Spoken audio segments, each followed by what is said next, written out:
Hi guys, so this will be our second day of using our Microderma cream from SKD or Skin Pharma ng Korea. So, kita nyo naman sa first day pa lang. Ayan o.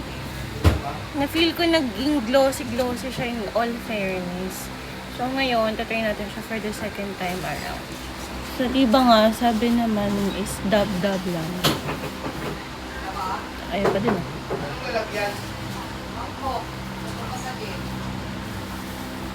Siya. So, ito yung parang again, nag-microneedle ka. Pero, hindi tayo nag-microneedle.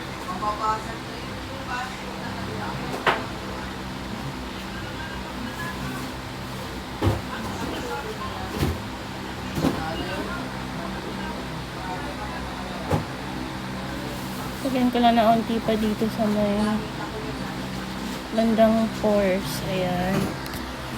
So, dito muna tayo sa side na to kasi hawak ko yung phone ko. So, sabi nga, dab-dab-dab lang daw. So, ganyan lang siya. Oo, nalagyan mata ko siya. So, immediate reaction siya, guys. May makikita na kayo na parang tumutusok. Nalagyan mata ko. Delicates. Ayan. So, dab-dab-dab-dab-dab. Nanginig yung phone ko. Sorry na. Pati yung phone na maalago. Dapat talaga bibili ako ng ano eh. Ang tawag doon yung dinidikit lang na ano sa phone. Sariling sikap kasi lagi yung mga videos ko. Sensya na. Actually, may mga binili naman akong tripod. Hindi ko alam kung nasaan. Ayan siya.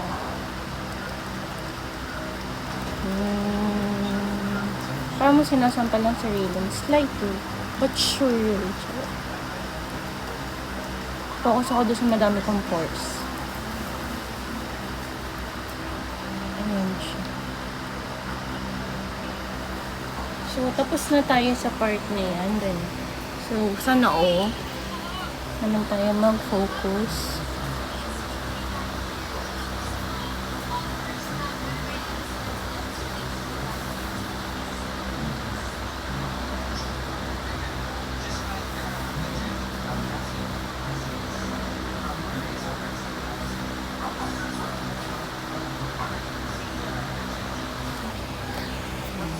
Dab, dab, dab, dab, dab, dab. Dab, dab, dab, dab, dab, dab. Meron siyang effect, guys, na parang may kurot ote. Pero, hindi naman, tolerable naman. Oo, yung mga bukong makapalit. Lagyan na natin ito. Lumuli naman.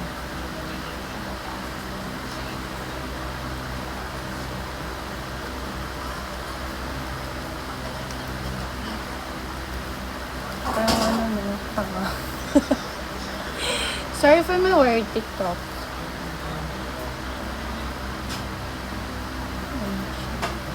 Actually, may mga nakikita ako, ginagawa nila, pinapahid naman din nila.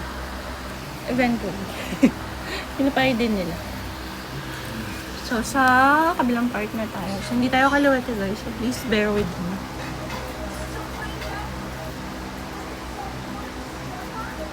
Diba? Hindi ko makontrol.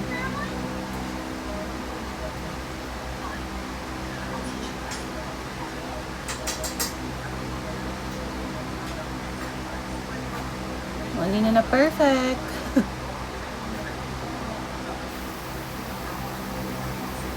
Pero in fairness sa kanya, guys, hindi ko naman talaga effect talaga siya, like totally effect. So, mamaya nilay ko. So, feeling ko ito na lang yung gamitin ko.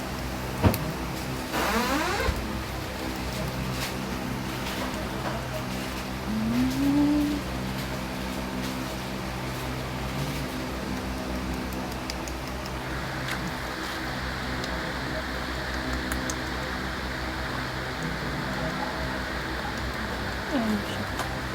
Ito nagbubuga ng pabango yung nasa harap ko.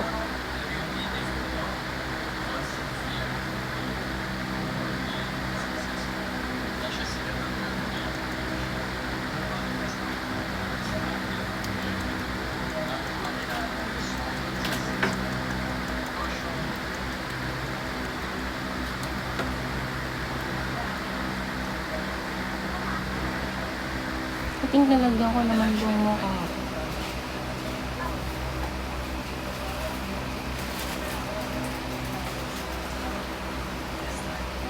So, tapos na tayo sa mukha, guys. Hindi ako na yung pagdab-dab-dab-dab. Kasi nasaktan na ako. So, sa leg naman tayo.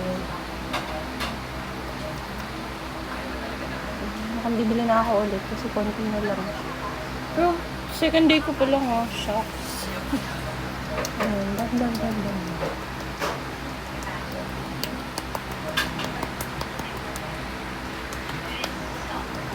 Sana ma-lesson yung line ko sa leeg. Kasi struggle ko din yung sa leeg.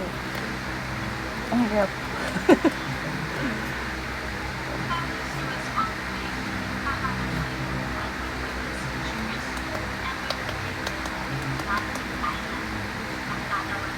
Ayan siya. Ayan. So, nalagay na natin ang ating microderma cream. So, siguro mga ano lang natin to, mga 5 minutes na pa-simmer natin. And then after that, i-apply ko naman yung exosomes natin. Yung ginamit natin kahapon yun, na nag-live ako. So, palitan na, second day natin gagamitin siya. So, parang pang-coat siya dito. So, yun lang. Diba? Sana maging glass skin na. Thank you.